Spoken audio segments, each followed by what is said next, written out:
ఈరోజు ఒకవైపున చంద్రబాబు నాయుడు చెప్పిన ప్రతి పథకము మోసం కింద తయారైన పరిస్థితులు ఒకవైపున ఉంటే, మరోవైపున చంద్రబాబు నాయుడు గారి అరాచక పాలనలో, రెడ్ బుక్ రాజ్యాంగంలో వ్యవస్థలన్నీ కూడా పూర్తిగా కుప్పకూలిపోయినాయి. ఈరోజు స్కూళ్ళన్నీ కూడా శిథిలావస్థకు చేరిన పరిస్థితులు, హాస్పిటల్స్ అన్నీ కూడా శిథిలావస్థకు చేరిన పరిస్థితులు, ఆరోగ్యశ్రీ ఫీజు రీయింబర్స్మెంట్ వంటి బకాయిలు ఏకంగా పేరుకుపోయి పిల్లలు చదువులు మానేస్తూ ఉన్న పరిస్థితులు, పేదవాడు హాస్పిటల్కి పోలేని పరిస్థితులు ఈరోజు కనిపిస్తూ ఉన్నాయి. వ్యవసాయం పూర్తిగా తిరోగమనం, ఏ పంటకు గిట్టుబాటు ధరలు రాక రైతులు తెగమ్ముకుంటా ఉన్న పరిస్థితులు, ఆర్బీకేలు నిర్వీర్యం, ఈ క్రాప్ నిర్వీర్యం, ఉచిత పంటల బీమా నిర్వీర్యం, వ్యవస్థలన్నీ పూర్తిగా కుప్పకూలిపోయినాయి.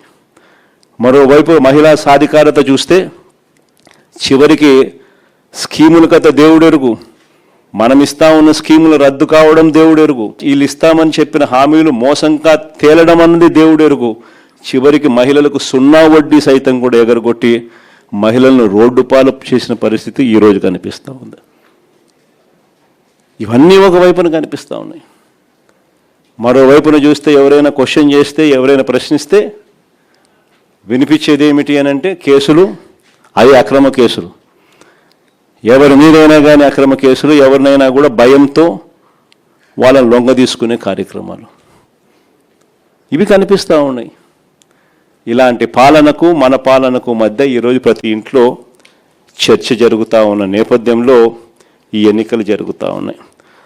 సో ప్రజల మన వైపు ఉన్నారు. ఫ్రీగా ఫేర్గా ఎన్నికలు జరిగితే 2.5 సంవత్సరానికే చంద్రబాబు నాయుడు గారిని ప్రజలు ఇంటికి పంపించే విధంగా ప్రజలు మ్యాండేట్ ఇచ్చే ఎన్నికలు కాబోతాయి. కానీ మనందరికీ తెలిసిన ఎక్స్పీరియన్సే, మనందరికీ తెలిసిన విషయాలే.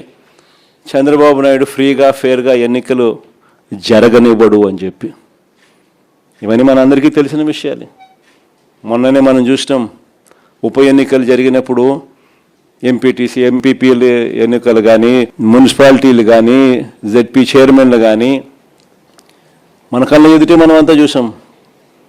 మేయర్లు కానీ బలవంతంగా ఏ మాదిరిగా అధికార దుర్వినియోగం చేసి చంద్రబాబు నాయుడు గారు ఏ రకంగా దౌర్జన్యం చేసి, ప్రలోభాలు పెట్టి దౌర్జన్యం చేసి ఏ రకంగా ఎన్నికలు రిగ్ చేసే కార్యక్రమం చేసినాడో మనం అంతా కూడా చూసాం. ఇలాంటి పరిస్థితుల్లో ఎన్నికలు జరుగుతూ ఉన్నాయి. నేను అందుకనే ఇక్కడ ఎన్నికల విషయంలో జాగ్రత్తలు తీసుకోవాల్సిన అవసరం చాలా ఉంది. ఎన్నికల్లో ప్రతి ఒక్కళ్ళం కూడా ఆషామాషిగా తీసుకోవాల్సిన ఎన్నిక కానే కావు. ఎక్కడైనా ఏ కాన్స్టిట్యున్సీలో అయినా కూడా ప్రతి ఒక్కరూ గుర్తుపెట్టుకోవాల్సింది ఏంటంటే, కార్యకర్తల కోసం మనం నిలబడే ఎన్నిక ఈ ఎన్నికలు అనేది ప్రతి ఒక్కరూ గుర్తుపెట్టుకోవాలి. గెలుపు ఓటమి పక్కన పెట్టేసేద్దాం. చంద్రబాబు నాయుడు గారు దౌర్జన్యాలు ఏం చేస్తాడో, ఎలా చేస్తాడో, ఏం చేస్తాడో, ఏ మేరకు చేస్తాడో వేరే విషయం. కానీ ఆ కార్యకర్తకు దౌర్జన్యం చేసిన మా నాయకుడు మాకు తోడుగా ఉన్నాడు అన్న భరోసా ఆ కార్యకర్త కలగాల. నన్ను ఓడించడం కోసం, ఒక చిన్న కార్యకర్తలైన నన్ను ఓడించడం కోసం చంద్రబాబు నాయుడు గారు ఇంత అధికార దుర్వినియోగం చేసినా కూడా మా నాయకుడు నాతోనే ఉన్నాడు అన్న భరోసా మీలో ప్రతి ఒక్కరూ కూడా, ప్రతి కార్యకర్తకు కలిగించాల్సిన ఎన్నిక ఈ ఎన్నిక అనేది గుర్తుపెట్టుకోండి. అలా భావన వచ్చినప్పుడే రేపొద్దున మీ ఎన్నికల్లో ఆ కార్యకర్త మీకోసం రెట్టించిన ఉత్సాహంతో మీకోసం పనిచేస్తాడు అన్నది ప్రతి ఒక్కరూ గుర్తుపెట్టుకోవాల్సిన అంశం. ఇక్కడ ఈ విషయం నేనే చెప్తా ఉన్నా. చంద్రబాబు నాయుడు గారు డైరెక్ట్ ఎలక్షన్స్ కూడా పెట్టడానికి కూడా అనౌన్స్మెంట్స్ చేస్తూ ఉన్నాడు. ఒక రకంగా ఇది మనకు మంచిది, నిజంగా డైరెక్ట్ ఎలక్షన్ జరగడం అన్నది కూడా. ఎందుకంటే కనీసం ఒక బలమైన అభ్యర్థి ఆ డైరెక్ట్ ఎలక్షన్స్లో పోటీలో గట్టిగా నిలబడితే ఆ మున్సిపాలిటీకి చైర్మన్ గానో, లేకపోతే ఆ మండలానికి ఎంపీపీగానో, లేకపోతే జెడ్పీ చైర్మన్గా అయినా కానీ, లేకపోతే మేయర్గా అయినా కానీ, ఇంకొకటైనా ఎక్కడైనా కూడా ఒక బలమైన అభ్యర్థి అక్కడ పోటీలో నిలబడితే కనీసం మిగిలిన స్థానాలకు ఆ బలమైన వ్యక్తి సూపర్విజన్ ఉంటుంది, మానిటరింగ్ ఉంటుంది అన్నది మనకు కలిసి వచ్చిన అంశం. బలమైన అభ్యర్థులు అక్కడ పోటీలో ఖచ్చితంగా మనం కూడా నిలబెట్టాలి. మున్సిపాలిటీలకు కానీ, డైరెక్ట్ ఎలక్షన్స్ కాబట్టి ఆ మండలానికి కానీ బలమైన క్యాండిడేట్ను మనం తీసుకొని వచ్చి పెట్టాలి. ఆ బలమైన క్యాండిడేట్ మిగిలిన వాళ్ళందరికీ ఆ మండలం పరిధిలో అయితే మిగిలిన ఎంపీటీసీలకు అయితేనేమి, లేదా మున్సిపాలిటీ పరిధిలో అయితే మిగిలిన కార్పొరేటర్లకు అయితేనేమి, వీళ్ళందరికీ కూడా ఆ మనిషి బలాన్ని ఇవ్వాలి. ఆ మనిషి సూపర్విజన్ చేయాలి.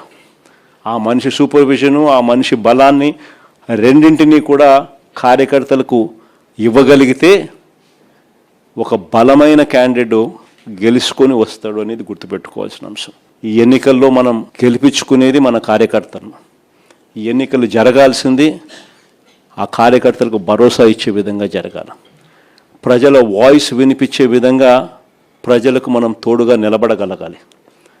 అది ఖచ్చితంగా గుర్తుపెట్టుకోవాల్సిన అంశం. ఎక్కడైనా కూడా మీ నియోజకవర్గాలలో ఎక్కడైనా కూడా ఏకగ్రీవంగా ఎక్కడైనా ఎన్నిక జరిగితే మాత్రం నన్ను అడగాల్సిన పనుల క్యాండిడేట్ ఆ తర్వాత ఎన్నికల్లో పోటీ చేయడానికి మీరే గుర్తుపెట్టుకోండి. ఎక్కడైనా పోటీ జరగకోకుండా ఏకగ్రీవంగా ఇడిచిపెట్టినారంటే మాత్రం ఆ తర్వాత క్యాండిడేట్ ఎమ్మెల్యే ఎలక్షన్లో క్యాండిడేట్ కాడు అనేది గుర్తుపెట్టుకోండి. అంత ప్రస్ఫుటంగా అంత క్రిస్టల్ క్లియర్గా చెప్తా ఉన్నా. ప్రతి చోట పోటీ జరగాల. ఎన్నికలు అయిపోయిన తర్వాత కూడా నేను రిపోర్ట్లు తెప్పించుకుంటాం. మీ ఎమ్మెల్యే క్యాండిడేట్ ప్రతి చోట పోటీకి నిలబెట్టాడా, క్యాండిడేట్ నిలబెట్టలేదా అనేది పోటీ రిపోర్ట్లు తెప్పించుకుంటాం.